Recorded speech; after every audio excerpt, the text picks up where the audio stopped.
The morning of my wedding, my future mother-in-law walked into the bridal suite with a white dress on a hanger. "This is what our women wear."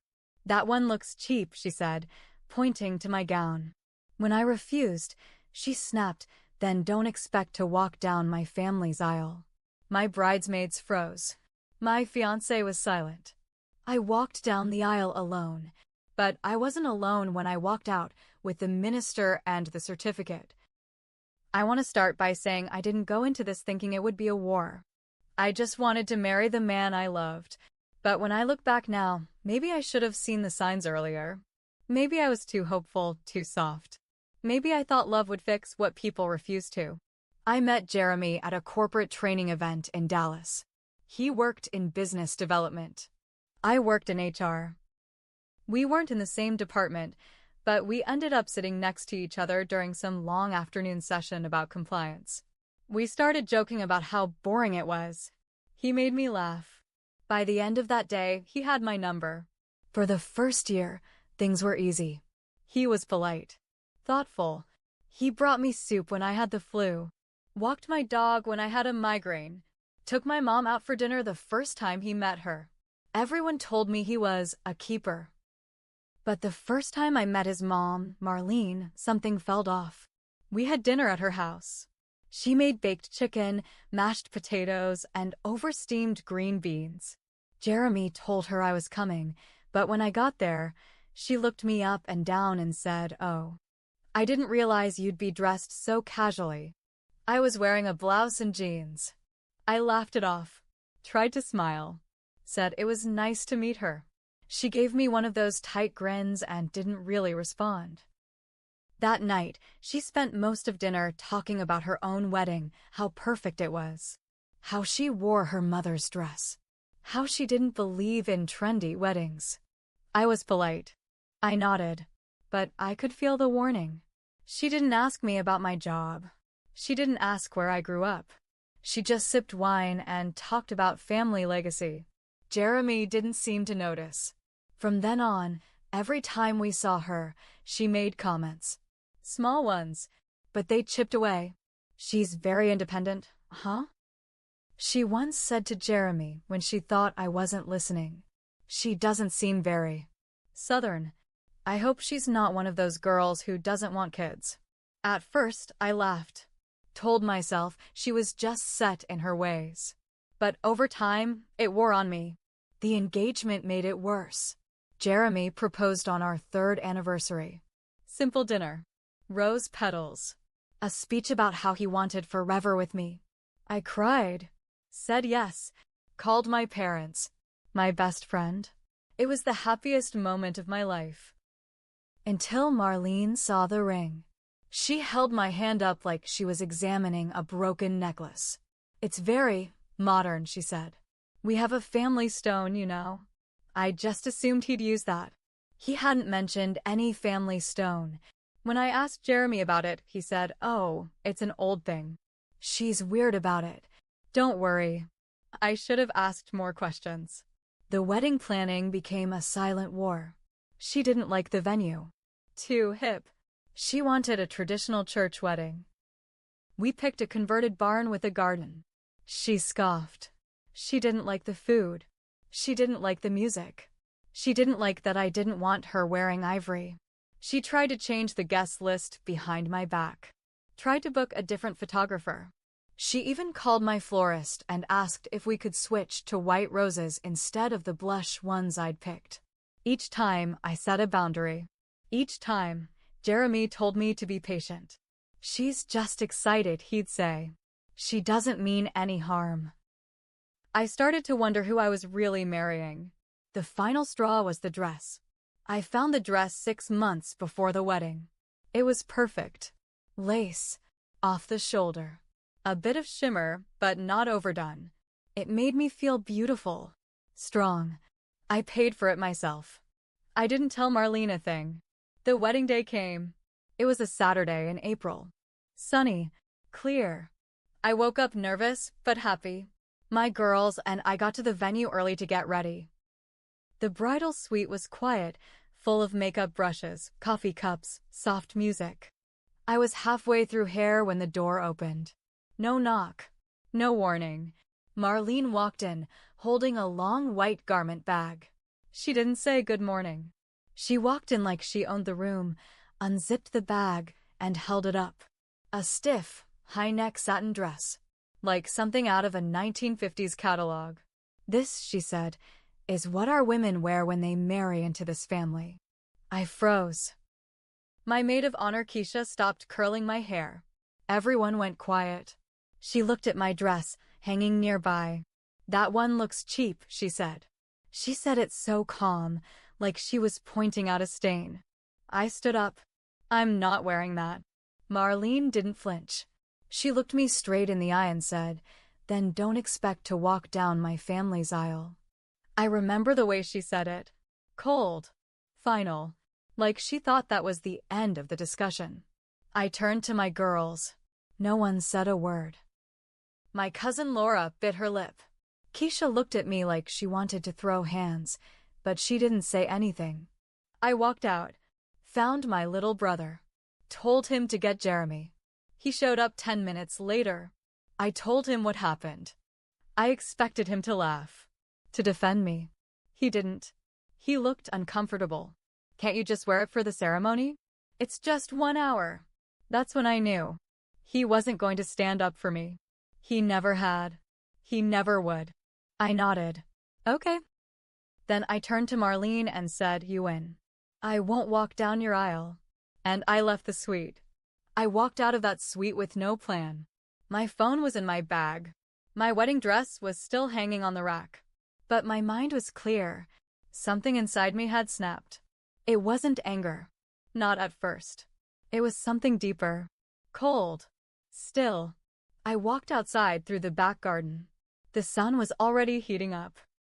The venue staff were setting up chairs, laying white linens, placing centerpieces I'd picked out. All the little details I had fought for. I saw Reverend Charles sitting under a tree near the garden path, reading over his notes. He was the officiant Jeremy's parents insisted on using. He was an old family friend, someone from their church. I didn't know him well, but we'd spoken during the rehearsal. He looked up when he saw me. "Everything all right?" he asked. "No," I said. Then I sat down and told him everything. I didn't cry. I didn't stutter. I just laid it out. The dress. The manipulation. Jeremy standing there, quiet. Useless. He listened. Didn't interrupt. When I finished, he was silent for a while. Then he said, "You don't have to go through with it." I nodded. "I know." Then I looked at him. "I still want to get married. But not to someone who lets his mother treat me like that." He blinked. "You mean now?" "I mean right now," I said. "But not to Jeremy." That was the moment everything changed. I don't know what I expected him to say. Maybe I was testing him. Maybe I just wanted someone to tell me I wasn't crazy. But what I didn't expect was the pause. The long, thoughtful pause before he finally said, "All right. Then let's do it right." I stared at him. "You're serious?"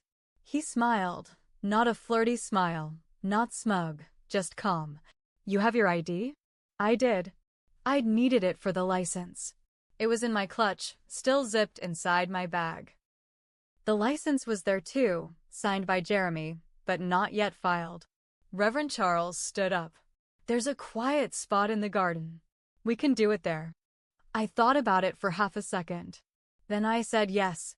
I went back into the suite. Marlene was gone. Probably off yelling at the staff about tablecloths. I put my dress on.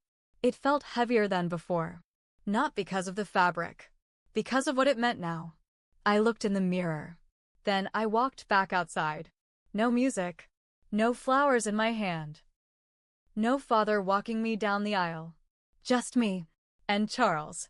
We stood under a tree behind the garden archway. The breeze picked up. The birds were loud. He looked at me and said, "Are you ready?" I said, "Let's do it." He read the words. Said the vows. I repeated them. We didn't kiss. That wasn't the point.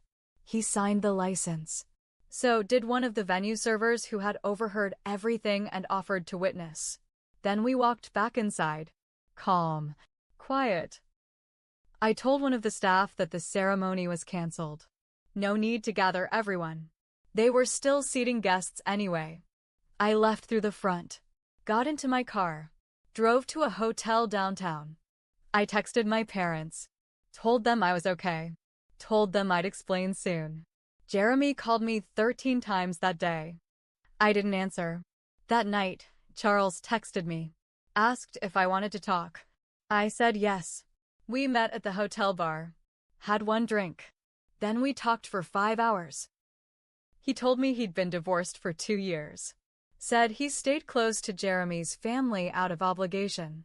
Said he didn't like the way Marlene talked to me either. Said he admired the way I walked away. We didn't touch. We didn't flirt. But for the first time that day, I didn't feel alone. The next morning, I woke up to over 40 missed calls.